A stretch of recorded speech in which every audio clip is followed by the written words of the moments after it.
Do you know why you can't detach even though you know you should? Today, we're going to talk about what really happens when you finally manage to let go for real. Because letting go isn't just an act.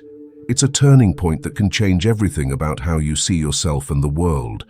You say you want to detach, that you no longer want to suffer over that person, that job that's not coming, that situation you can't control.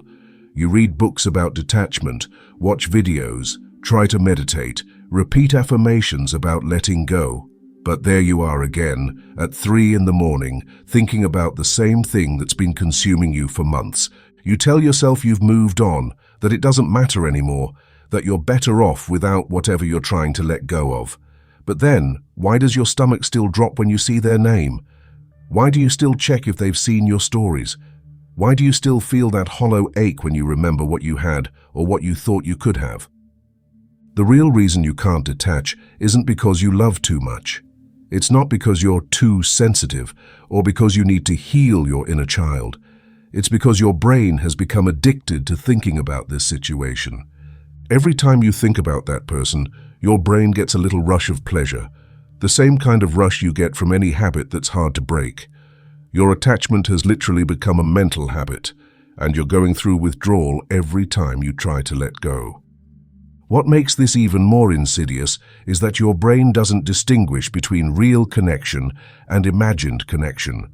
When you fantasize about that person texting you, when you imagine them realizing they made a mistake, when you create elaborate scenarios where they come back, your brain experiences the same pleasure as if these things were actually happening. This is why you can spend hours lost in daydreams about someone who hasn't spoken to you in months. Your brain is getting hooked on the fantasy, and like any bad habit, you keep going back for more. You've trained your mind to associate this person with good feelings, even when the reality of the situation brings you nothing but pain. But there's something else happening that goes much deeper than simple addiction. You're not attached to what makes you happy, you're attached to what feels familiar. And what feels familiar is usually what hurts you, because that's what your nervous system learned to recognize as love or connection very early in your life. We cling to what destroys us because our unconscious mind believes that if we can finally win in this familiar dynamic, we can heal the original trauma. We attach to people and situations that recreate our earliest wounds. That person who was emotionally unavailable, they probably reminded your nervous system of someone from your past who was also emotionally unavailable. That opportunity you're desperate to get, it probably represents the approval you never received as a child. That situation you can't let go of. It's probably activating the same abandonment wound that was created decades ago. Your unconscious mind thinks, if I can just make this work, if I can just prove myself worthy, if I can just fix this situation, then I'll finally heal that original wound. But you can't heal an internal wound through external validation. You can't fix a childhood trauma by winning in an adult situation that recreates the same dynamic. This creates what psychologists call a neurotic loop. You keep choosing the same type of people, the same type of situations, hoping for a different outcome. But the outcome is always the same because you're operating from the same wounded place. You're trying to solve a problem that exists inside you by manipulating circumstances outside you. The cruel irony is that even if you win, even if that person suddenly becomes available, even if you get that validation you've been seeking, it doesn't actually heal anything. It just temporarily numbs the wound while creating a new addiction to external validation. Patients would finally get what they thought they wanted, only to discover that it didn't fill the void they expected it to fill. Then they would either lose interest in what they had obtained, or they would become terrified of losing it, creating a new form of suffering. We compulsively seek out and recreate the same painful situations because our psyche is trying to master them. But we never can, because we're trying to solve an internal problem through external means. Now, this is where everything you think you know about letting go completely changes. Real detachment doesn't happen when you stop caring, it happens when you stop needing. There's a massive difference between the two, and this distinction is everything. When you stop caring, you're still engaged in resistance. You're still fighting against your feelings, still trying to control your emotional response. But when you stop needing, something fundamentally shifts in your nervous system. You're no longer trying to get something from the situation or person. You're no longer trying to prove anything or heal anything through them. Carl Jung called this process individuation. It's when you stop projecting your unmet needs onto external people and situations and start meeting those needs yourself. It's when you stop looking for completion outside of yourself and start becoming whole from within. This process of individuation isn't just a mental exercise. It creates actual physical changes in your nervous system.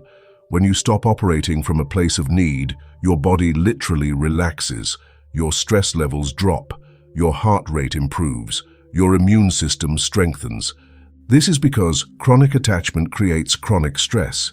When you're constantly worried about losing something or someone, when you're always trying to control outcomes, your body exists in a state of perpetual fight or flight. Your nervous system is always on high alert, scanning for threats to your attachments. But when you truly detach, when you stop needing things to be different than they are, your nervous system finally gets to rest. You move from a state of stress to a state of calm. This is the state where healing happens, where creativity flows, where your authentic self can emerge. And then something extraordinary happens, not just to you, but to the entire dynamic around you. The moment you truly detach from someone, they feel it on an energetic level. Jung believed in what he called the collective unconscious, a shared psychic space where we're all connected. When you withdraw your emotional investment from someone, when you stop feeding the dynamic with your energy, they experience what he described as a disturbance in the field. Suddenly, the person you've been chasing starts reaching out. The opportunity you stopped desperately wanting becomes available. The situation you released your grip on starts moving in your favor. This isn't coincidence or manifestation magic. It's a psychological law. When you stop needing something, you paradoxically become more attractive to it. Why does this happen? It has to do with energy dynamics that operate below the level of conscious awareness. When you're attached to someone or something, you're constantly projecting energy toward it. This energy carries the vibration of need, of desperation, of incompleteness, and energy with this vibration actually repels what you're trying to attract.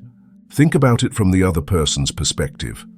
When someone is energetically needy around you, when they're constantly seeking validation or trying to get something from you, how does it feel?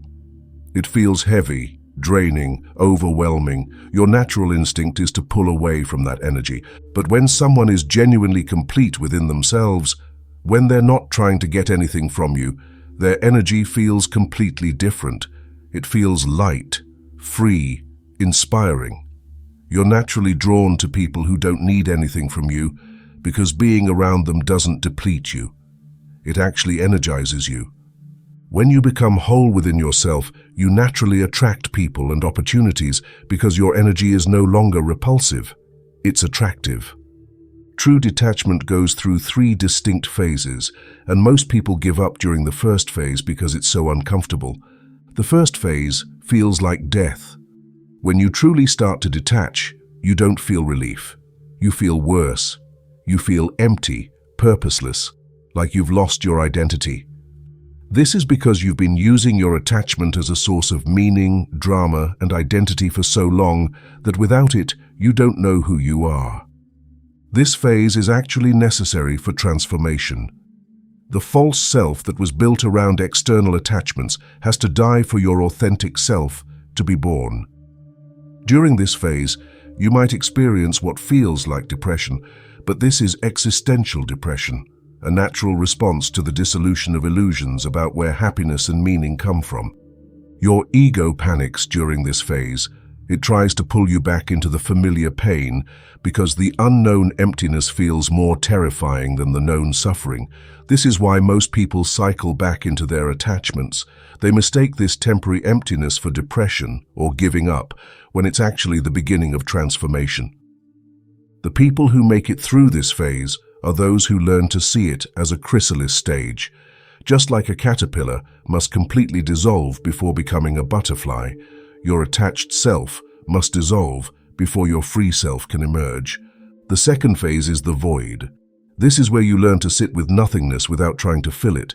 You stop running from the emptiness and start getting curious about it. You realize that this space isn't actually empty, it's full of potential. It's the space where your authentic self can finally emerge, free from the compulsive need to attach to things outside of yourself. This phase requires holding the tension of opposites. You have to learn to be comfortable with uncertainty, with not knowing who you are or what you want. Most people can't tolerate this tension, so they immediately try to fill the void with new attachments, new obsessions, new sources of external validation. But those who can sit in this void, who can resist the urge to immediately fill it, undergo a profound transformation. They begin to discover parts of themselves that had been hidden beneath layers of conditioning and attachment patterns. In this phase, you start to distinguish between your authentic desires and your conditioned desires. You realize that many of the things you thought you wanted were actually just attempts to heal old wounds or prove your worth. Your authentic desires, the ones that emerge from your true self rather than your wounded self, begin to surface. The third phase is rebirth. This is when you discover who you are when you're not defined by your attachments, your needs, your wounds, or your desires. You become what Jung called individuated, a complete person who doesn't need anything external to feel whole. And this is when the real magic happens. When you become genuinely complete within yourself, you develop what could be called psychological magnetism. People and opportunities are naturally drawn to you because you're no longer emanating need or desperation. You're emanating wholeness, and wholeness is incredibly attractive. People who reach this stage develop what could be called effortless influence. They don't try to convince anyone of anything, don't manipulate or strategize, yet people naturally want to be around them, to learn from them, to work with them. This happens because when you're operating from a place of wholeness rather than woundedness, you naturally inspire others to access their own wholeness. Your energy gives people permission to be authentic, to drop their masks, to stop performing. You become a catalyst for transformation simply by being yourself. When you truly let go of someone or something, you don't just withdraw your energy from them. You become energetically invisible to them in what could be called the ghost effect. It's as if you disappear from their psychic radar completely. They can't feel you anymore, can't sense your energy, can't feed off your attention or emotion. For people who are used to your energetic investment, this creates a profound void that they often try desperately to fill by reaching out to you. But by the time they reach out, you don't need them to anymore. You've become whole without them. Their attention, which once felt like oxygen to you, now feels neutral. You can take it or leave it because your sense of completeness doesn't depend on it. Once you reach this level of wholeness, you can never again mistake external validation for internal worth. You can enjoy compliments, appreciate love, value relationships, but you never again depend on them for your fundamental sense of self. This doesn't mean you become emotionally numb or disconnected. In fact, the opposite happens. People who achieve true detachment often become more emotionally available, more present, more capable of deep connection. But their connections come from a place of choice rather than need, of overflow rather than emptiness. Individuation makes you unreachable to unconscious manipulation. People can't trigger you into old patterns because you're no longer operating from the wounded parts of yourself that created those patterns in the first place. When you achieve true detachment, you don't become cold or heartless. You become free to love without attachment, to care without need, to engage without desperation. You can appreciate people and experiences without requiring them to be anything other than what they are. People who achieve this level of detachment often describe feeling like they're living in a completely different reality. Colors seem more vivid, experiences feel more authentic, relationships become more genuine. This is because they're no longer filtering everything through the lens of their unmet needs and unconscious wounds. When you're not constantly scanning for threats to your attachments, when you're not always evaluating whether people and situations can give you what you think you need, you become present to what's actually happening right now. You start to notice beauty you missed before, to appreciate simple moments you used to overlook, to connect with people in ways that were impossible when you were operating from need. This can be described as awakening from the dream of separateness. When you're attached, you experience yourself as fundamentally separate from others, always trying to bridge the gap through getting love, attention, validation. But when you become whole within yourself, you realize that the separation was an illusion. You feel connected to life itself, not dependent on any particular person or outcome. You start making decisions from a place of clarity rather than compulsion. You choose relationships that actually serve you rather than ones that feel familiar. You pursue opportunities that align with your authentic desires rather than ones that promise to heal your wounds. Individuated people develop an almost uncanny ability to discern between what serves their authentic growth and what feeds their unconscious patterns. They can spot manipulation, recognize projection, identify codependent dynamics before getting entangled in them. Not because they become cynical or guarded, but because they're no longer operating from the wounded places that made them vulnerable to these dynamics in the first place. This discernment extends to every area of life. You start to recognize the difference between goals that come from your authentic self and goals that come from your wounded self trying to prove something. You can distinguish between career moves that genuinely excite you and ones that are just attempts to gain external validation.